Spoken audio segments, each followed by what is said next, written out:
সালাম আলাইকুম। চুপ্পু কি ক্ষমতা হারাতে যাচ্ছে? কারণ শুনলাম গতকালকে রাত্রে, গভীর রাত্রে নাকি বাংলাদেশের যে কয়টি দূতাবাস আছে বিদেশে সবগুলোতে নাকি ফোন করে ইমার্জেন্সি বলা হয়েছে চুপ্পুর ছবি যেন নামিয়ে ফেলা হয়, চুপ্পুর ছবিটা যেন তাদের দূতাবাস থেকে সরিয়ে ফেলা হয়। সাধারণত ছবি এবং কোনো কিছু নামানোর জন্য ইমেল দেয় অথবা অন্যভাবে মেসেজ দেয়, টেলিগ্রাফ করে, কিন্তু এবার সরাসরি চুপ্পুর ছবিটা নামিয়ে ফেলার জন্য গভীর রাতে ফোন করা হয়েছে। দেখেন, চুপ্পু কিন্তু একটা ফ্যাসিস্ট সরকারের একজন ফ্যাসিস্ট লোক। তার অনেক দুর্নীতির কাহিনী শোনা যায়, সেটা যদি এখনও প্রমাণিত হয়নি, কিন্তু ইসলামী ব্যাংকে থাকার সময় দুর্নীতি এবং আরও অন্যান্য কাহিনীও আছে যেগুলা ইসলামী ব্যাংকের দুর্নীতি। যা হোক, সেটা এই চুপ্পুকে কিন্তু বাংলার মানুষ এখন চাচ্ছে না। বিগত 1 বছর ধরে কেন লালন পালন করে ডক্টর মোহাম্মদ ইউনূস সাহেব এই চুপ্পুকে রেখেছেন? আমি জানি না ওনার পিছটানটা কোন দিকে। ডক্টর ইউনূস সাহেব অনেক কিছু করতে পারেন নাই দ্রুত, এবং উনি খেয়ালও করেন নাই অনেক কিছু, যার কারণে ওনার উপর বাংলাদেশের মানুষ কিছু কিছু এখন বিতঃশব্দ হতে শুরু করেছে। আমি ব্যক্তিগতভাবে ওনাকে এখনও পছন্দ করি, কিন্তু ওনার কিছু কিছু কাজ অনুযায়ী কাজগুলো এখনও করেন নাই। এই চুপ্পু হচ্ছে একজন স্বৈরাচারী ডিক্টেটর। শেখ হাসিনার এই পতিত উপরে তার একটা আত্মা রেখে গেছে এখানে। চুপ্পু যতদিন রাষ্ট্রপতির ক্ষমতায় থাকবে ততদিন এই বাংলাদেশটা অনিরাপদ থাকবে এবং ভারতের দালালি কমবে না। চুপ্পুকে প্রধান রাষ্ট্রপতি হচ্ছে দেশের সর্বাধিনায়ক এবং সামরিক বাহিনীরও সর্বাধিনায়ক হয়। যদিও প্রতিরক্ষা মন্ত্রী হিসেবে বাংলাদেশের সংবিধান হিসেবে ডক্টর মোহাম্মদ ইউনূস সাহেব আছেন।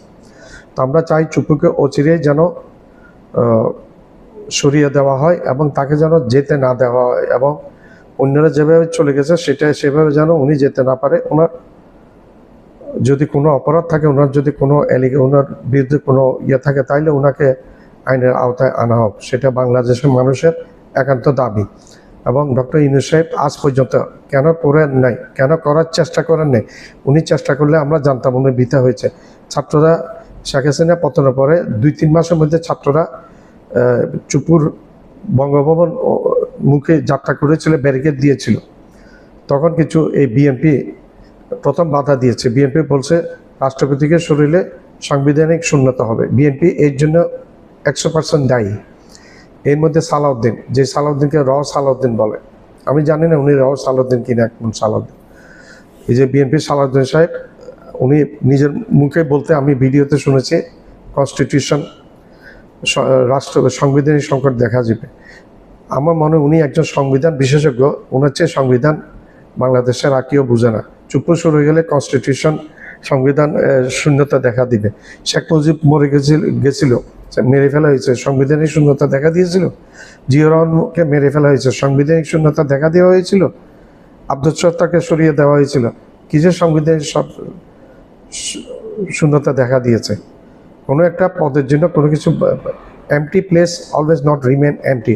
খালি জায়গা কোনো সময় খালি থাকে না, এর প্রকৃতির নিয়ম। আল্লাহ তাআলা ওইভাবে সৃষ্টি করেছে। খালি জায়গাটা অচিরে খালি হওয়ার সাথে সাথে এটা ভরপুর হয়ে যাবে।